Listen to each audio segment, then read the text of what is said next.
যুক্তরাষ্ট্রের কুখ্যাত অর্থলগ্নিকারী ও যৌন অপরাধে দণ্ডিত জেফ্রি অ্যাপস্টেইনকে ঘিরে সদ্য প্রকাশিত নথিতে ভারতের প্রধানমন্ত্রী নরেন্দ্র মোদীকে নিয়ে বিতর্কিত দাবি সামনে এসেছে। তবে এসব দাবি সম্পূর্ণভাবে নাকচ করে দিয়েছে ভারত সরকার। এপস্টেইন ফাইলস নামে প্রকাশিত নথির একটি ইমেইলে দাবি করা হয়েছে, ২০১৭ সালে ইসরায়েল সফরের আগে মোদি এপস্টেইনের পরামর্শ নিয়েছিলেন। ওই ইমেইলে আরও বলা হয়, যুক্তরাষ্ট্রের প্রেসিডেন্টকে খুশি করতে মোদি ইসরায়েলে গিয়ে নেচেছেন ও গেয়েছেন।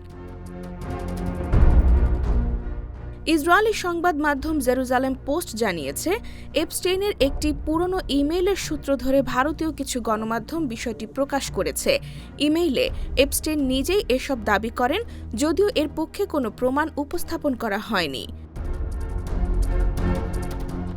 এ বিষয়ে ভারতের পররাষ্ট্র মন্ত্রণালয়ের মুখপাত্র রণধীর জয়সওয়াল বলেন, ২০১৭ সালে মোদির ইসরায়েল সফর একটি ঐতিহাসিক ঘটনা, এটি সত্য। তবে ইমেইলে থাকা বাকি মন্তব্যগুলো একজন দণ্ডিত অপরাধীর ভিত্তিহীন ও রুচিহীন কল্পনা ছাড়া কিছু নয়। এসব দাবি সম্পূর্ণভাবে প্রত্যাখ্যান করা উচিত বলে মন্তব্য করেন তিনি। এ বিষয়ে এখন পর্যন্ত ভারতের প্রধানমন্ত্রীর কার্যালয় কোনো মন্তব্য করেনি। IBTV USA, new York.